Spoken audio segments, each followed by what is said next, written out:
Hey, what is up, mortals? It is Chris here with a new video for you. Welcome to part 3 of What If Izuku was the host of the Blacklight virus. I just wanted to greet you guys by saying sit back and relax. You're in for a treat. So we begin. The ashen blonde sat dumbfounded on the ground, his skin growing pale while his body began to sweat erratically. His vision would blur as it attempted to focus on a figure that both haunted and eluded him. Piercing green eyes shot through his own as a mixture of dread, relief, anger, and many others swirled. Bakugo's mouth laid agape while his ghost, his phantom, loomed above him, casting a terrifying shadow around his frame. The past 12 months of regret suddenly came to the forefront as his blood began to boil in anger, but before a single word had escaped his lips, the figure was gone. Blinking suddenly, it seemed that the boy had sat on the ground for just a moment, but truly he had been frozen for several minutes. Many passed by, murmuring and pointing at the seated boy, who just sat unmoving as if he just experienced a horrific sight. Though with the climate as it was, public panic attacks could be seen as the norm. This was simply unsettling. "Hey, you asshole!" shouted the blonde as he grit his teeth and began sprinting at full speed towards the end of the hallway where the brunette was presumably directing himself. His sudden movements were unbalanced and clunky as he tripped while making the corner, falling over himself once more and hitting the wall. Brushing off the impact, Bakugo forced himself forward as he saw a speck of green taking a left. But as the out-of-breath teen reached it, he was met by an empty hall. Why do you keep haunting me?" His voice echoed throughout the long way, reverberating down its walls into the rooms scattered throughout. But alas, his questions remained without response. The boy grit his teeth aggressively while his eyes felt damp from the release of suppressed emotion. Struggling to gather his breath, Bakugo looked down at his shaking palms whilst attempting to come to terms with reality. Did he truly see his long-dead friend? Or was his mind playing a cruel joke on him?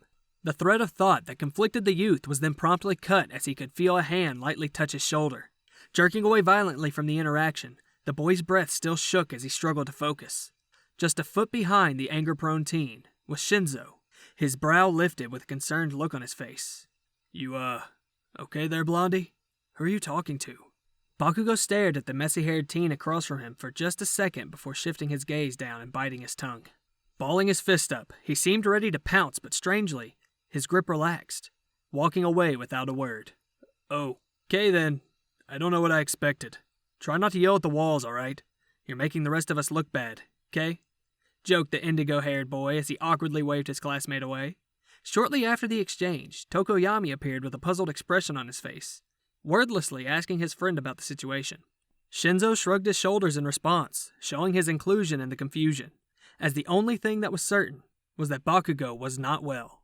That night, the blonde remained shuttered in his dorm room, not a word spoken to any of his classmates, not even to those who he considered friends. The dorm's common area seemed quieter than usual, as the teens sat around the television set. A news anchor stood in the streets of Tokyo. The woman seemed to sweat profusely as she was reporting on the scene of a sudden spread of the dreaded virus far from its believed contained borders. I stand here reporting live in Tokyo's Naruhara ward as the first confirmed outbreak of the Blacklight virus was found. Several individuals seem to mutate violently, causing much destruction. At least 10 have been reported dead, with many others unaccounted for. Due to the lack of heroes in the area, vigilantes have been aiding the military in evacuating the residents and are attempting to border off to contain the spread. The camera shook as the view shifted from the reporter to that of 3 monstrous creatures seemingly fighting off gunfire from several soldiers. The bullets ricochet off the biomass mutants as they begin to screech-trot monstrously towards the escaping crowds. Suddenly, a young man dressed in an All Might costume jumped into the scene. Energy projectiles blasted towards the mutants, pushing them back with intense force. The creatures crashed into each other in a heap as the cosplayer continued to direct the crowds away. "It's the crawler! The crawler is pushing back the infected!" yelled the reporter, which caused the camera to zoom in on the vigilante. The hooded vigilante seemed to keep the creatures at bay with his signature Shoot-Ego Blam attack as the energy blast continued steadily impacting the beasts. One of the larger creatures began to roar out as it began charging towards the young man. Though no matter how many times the crawler blasted the beast, its movements remained unimpeded. The creature began inching towards the boy, but just as the distance was beginning to close, a barrage of bullets began raining down against the mutant's face, distracting it momentarily. Then from its side came rushing a pink-haired girl that landed a devastating haymaker with a knuckle duster that caused the creature to crumble and fall to its knees. "Pop Step, look out!" shouted the crawler as from behind the girl was a creature on all fours that tackled her violently, sending her to the ground. The girl yelped as she attempted to hold the infected monstrosity back, her hands holding its jaw away from her face. Her fingers began to bleed as the crawler charged the two before dozens of infected began swarming the two vigilantes. Before we get back to the video, I'd like to talk about our new channel Celestia, our channel dedicated to all things Dungeons & Dragons. Currently, we have a series breaking down the different spells in D&D, and soon we'll be starting a new series as well. So if you're a fan of D&D or have an interest in learning about it, check it out.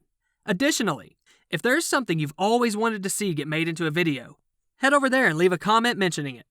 At that moment, the newsfeed cut back to the main anchors back in the studio.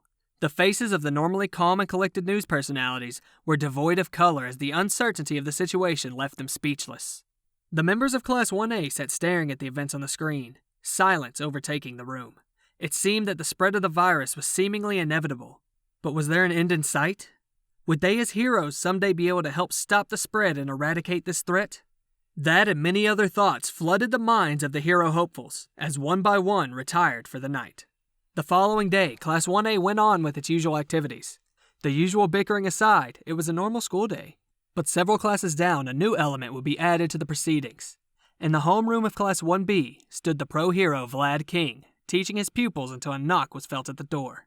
"All right, class, that must be our guest for the day. Come on in," said the muscular man, welcoming the mysterious visitor into the class. The doors slid open immediately. The mass of students' attention was captured by a slender-looking boy with wild green hair. The boy's emerald eyes seemed to emit a dim glow underneath the shadow of his brow, as he was engulfed by the blinding lights of the bright room. Upon entering the room, the boy bowed slightly towards the blood hero and then turned to bow to his classroom. "Class, this is Izuku Midoriya. He'll be joining us every now and then throughout the semester for hero studies. Welcome him as part of our class because at the end of the school year, he may in fact become a permanent member." The students of Class 1B seemed rather excited for the prospect of having a new recruit into their ranks, but there seemed to be a certain uneasiness that radiated out of the boy. Midoriya stood stoically in front of his classmates. Making his way down the rows of seats, he made his way to the back of the class where he laid claim to an empty desk. From around him, some of his classmates attempted to make conversation, but they were met by a cold, dead stare that promptly made them regret that interaction. "Excellent. Now that everyone is settled, it's time for our true exercise for hero studies. Battle trials." The blood hero then gestured towards the wall, which began shifting and sliding out a type of shelving system which had large stylized numbers which corresponded to specific students in Class 1B. The class seemed at awe with the sudden display and were quick to understand that these would play a part in today's exercise. "Go ahead and find your seat number to retrieve your hero costumes. They've been created based on the designs you submitted into your UA applications. Now suit up and join me in Ground Beta, where I'll be explaining today's activities." Promptly, the class began to cheer in excitement and leapt from their seats to retrieve their long-awaited hero costumes. One by one, they all left a change into their personally designed garment which complemented not only their vision as heroes, but their quirks as well. While some adapted to the quirks, such as the certain green-haired girl whose costume was a domino mask and an adaptive bodysuit that would convert to scales along with her body, while others just seemed to show their unique personalities. Midoriya was the last to stand as his briefcase was left on Vlad King's desk, which held the symbol for Omega in its center instead of a specific number. Opening up the container, it revealed a tactical uniform, similar to the one used by the military or SWAT, black and gray cargo pants with a form-fitting t-shirt and bulletproof vest, and fingerless gloves for additional protection. The boy changed into his new costume and ventured out towards Ground Beta, readying himself for the trials that were to come. Once arriving at his destination, the Greenette found himself to be the last one to arrive for the day's hero training. The murmurs in the room grew quiet as the boy entered the room, slight annoyance due to the late arrival. The silence was broken by an orange-haired girl wearing a black mask over her face who approached Midoriya with a friendly smile on her face. "Hey, don't worry about these guys. I'm sure you'll win them over eventually. I'm Itsuka Kendo. It's nice to meet you, Midoriya." The girl outstretched her hand expecting a handshake, but the welcome was met by silence as the emerald-eyed boy looked at her hand. Kendo held her smile but ultimately pulled back her hand and dropped it to her side. "Don't like physical contact, I guess. We'll get there eventually." The cheerful girl flashed her smile towards the boy before being interrupted by the teacher who cleared his throat loudly. On the screen, the names of all the members of Class 1B began to randomize until forming sets that would form the basis of the exercise. The first teams to be formed were Tetsu Tetsu and Itsuka Kendo versus Izuku Midoriya and Kinoko Kimori. "All right, looks like our newest member will be able to show what he's made of early. Students, it's time for me to explain how this is going to go. There will be two teams that will fight in opposition to each other. Heroes versus villains. If the villain team succeeds in protecting their bomb before time runs out, or defeats the heroes, then you win. But if the heroes manage to incapacitate and capture the villains, or secure the explosive, they win. Rules are simple. Don't kill each other and give it your all. The announcement of the rules for the exercise caused much excitement for the teens as they would finally be able to show off their quirks, and at the very least simulate hero work. The only one that remained unfazed was Patient Zero himself, who was already waiting by the door with an unimpressed expression resting on his face. The team of Tetsu Tetsu and Kendo will be the villains, meaning you two can go ahead and get ready, which means Midoriya and Kimori will be our heroes. Proceed to your starting position at the base of the building. A loud blam could be heard from the impact of the silver-haired teen's fist making contact with his palm, showing that he was ready to stir things up. His sharpened teeth flashing an excitable face while his wild eyes expressed pure adrenaline that exuded from his every move. "Let's do this, Kendo! Let's show the new kid who's boss!" shouted the steel quirk user as he rushed into the tunnel system into the fray of battle with not a care in the world for strategy. Kendo attempted to stop her comrade but failed tremendously as he slipped from her grasp at great speeds. "Hey, wait up, you idiot! Sorry guys, good luck out there!" exclaimed the ginger-haired girl as she began to follow her teammate while waving Team Midoriya off, leaving a trail of dust behind from the mad dash of the two students. Midoriya looked on, his expression remaining unchanged as he slowly began walking down the dark hallway alone. The brown-haired teammate of the Grenette sheepishly followed along as she fiddled with the pink gun-like tool in her palms. The two walked down the hall for several seconds before the awkward silence was broken by Patient Zero. "What's your quirk?" asked the boy dryly, his gaze prolonged to the distance showing little care for his teammate. The mushroom-themed heroine in training yelped at the sudden question and hid her face with her long bangs while muttering under her breath. I can produce spores that can grow into mushrooms very, very quickly." Her words sounded slightly ominous with a hint of joy as if she knew how silly yet dangerous her quirk could truly be. Looking up at the boy, her X-shaped pupils locked onto the Grenette with a slightly unhinged smile. "Affirmative. Follow my lead," replied Midoriya as they walked into the light entering the cityscape of Ground Beta. The two stopped momentarily to take in the unreal land that looked like a true-to-life city. The strange mushroom girl seemed at awe while the emerald-eyed boy was just amazed at the contrast between the grounds and the world as it was then. No hot zones, no infected, no swarms almost as if they never existed. "Surreal," murmured the boy as he came to a stop at the designated building and continued taking in the sights. Vlad King, then on the intercom system, began reiterating the rules of the exercise, but just before the announcement for the start of the trial, he warned of the use of excessive force, which Midoriya took as a direct warning. The horn signaling the start of the exercise blasted through the cityscape, and following that, the black-garbed boy began walking into the building. Just as the two teens were about to enter, the Grenette outstretched his palm to stop his teammate from continuing. "Do not enter further than the first vent in the building. Use your quirk and fill the entire ventilation system with your spores. In 3 minutes, trigger your quirk and grow as many mushrooms as you can within." Kimori felt a sudden chill run down her spine as she heard her teammate's instructions. It was a mixture of fear and admiration that overtook her. Her cheeks turned red as she nodded shyly while sticking her tongue out slightly in a coy smile hidden by her long hair.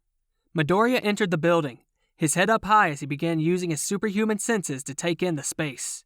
Snapping his fingers, the Grenette used his enhanced hearing to feel the reverberation of the snap echo throughout the halls, using it like an echolocation. While he walked, his steps worked in a similar manner, directing him towards the bomb room. The brunette giggled as she ran into the building a minute after her partner and found an air vent, just as Midoriya had instructed. Focusing her quirk on her palms, a mist of spores began infiltrating the airways that moved cold air throughout the building. After a few seconds of walking, Midoriya could detect that he was only moments away from reaching the room, but to no surprise, a combatant was waiting for him. Tetsu Tetsu stood strong as his entire body had shifted to steel. A rabid grin of determination shone brightly on his face. "Come on, new kid! Show me what you got!" The silver-haired wild man dug his heels into the ground and suddenly pounced towards the Grenette, his thirst for battle raging. Midoriya stood still as he uncharacteristically smirked, when in a flash, dozens amongst dozens of large mushrooms began popping around the room.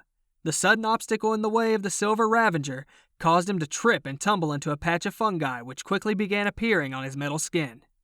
While the boy attempted to remove the mushrooms from his body, Midoriya knelt down and placed his hands on the two large puffball-like fungi.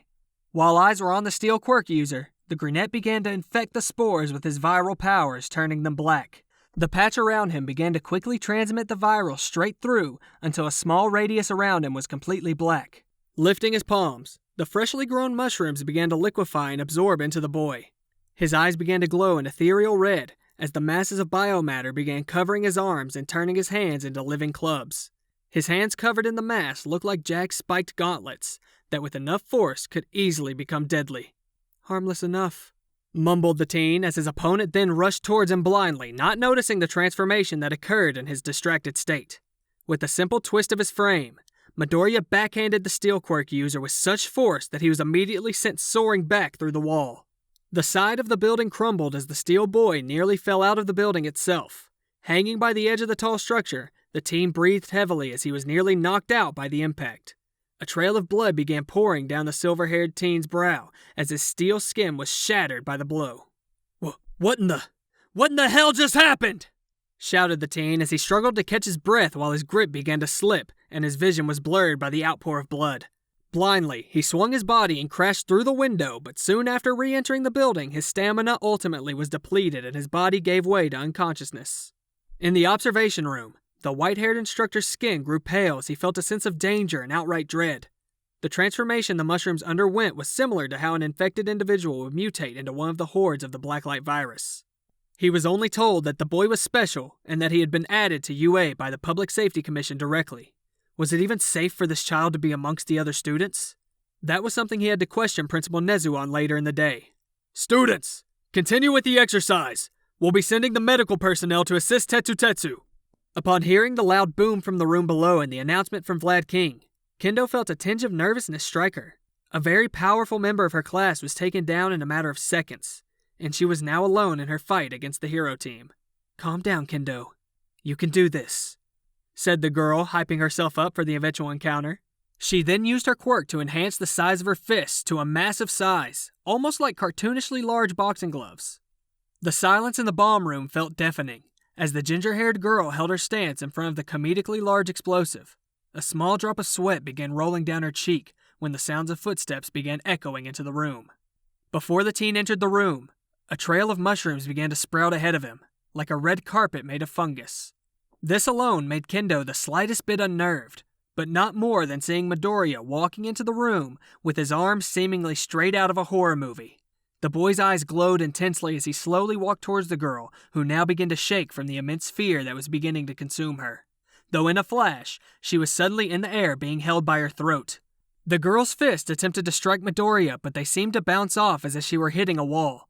As the oxygen began to thin out from the grip on her throat, her vision began to blur. Every inch of her wanted to scream as the glowing red eyes of her opponent stared into her very soul.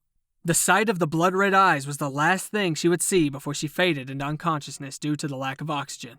Throwing her unconscious body to the side, Midoriya walked up to the bomb and placed his palm on it, ending the exercise.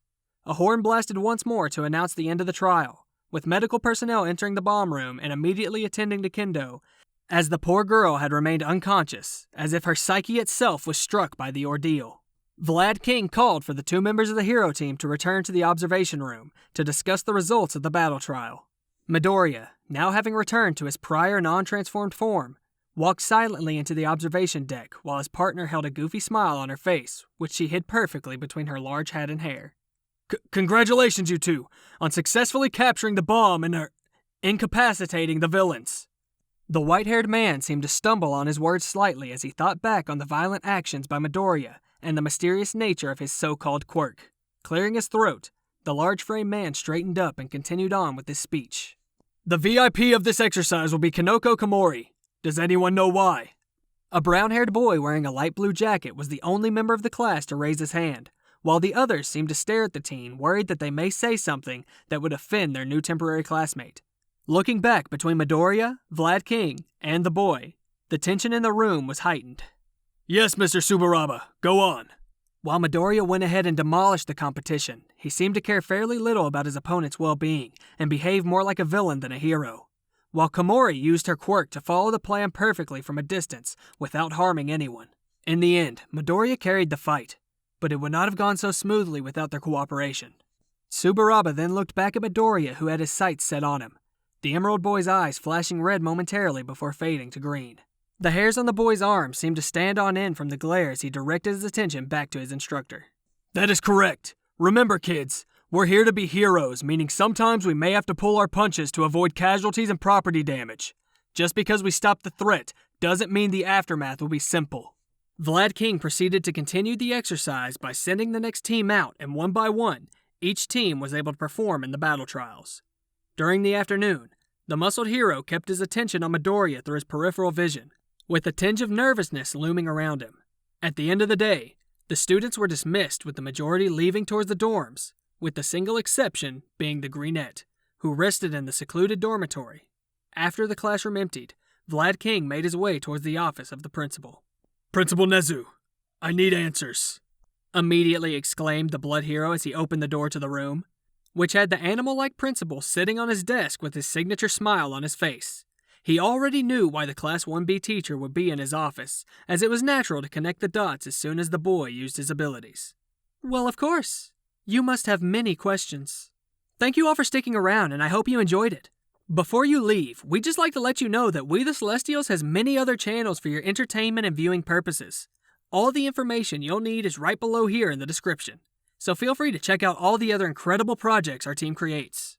Secondly, on behalf of We the Celestials, I'd like to thank everyone involved in the production of today's awesome content. Their details will be in the description below. That's all for today's video, so goodbye and have a divine day.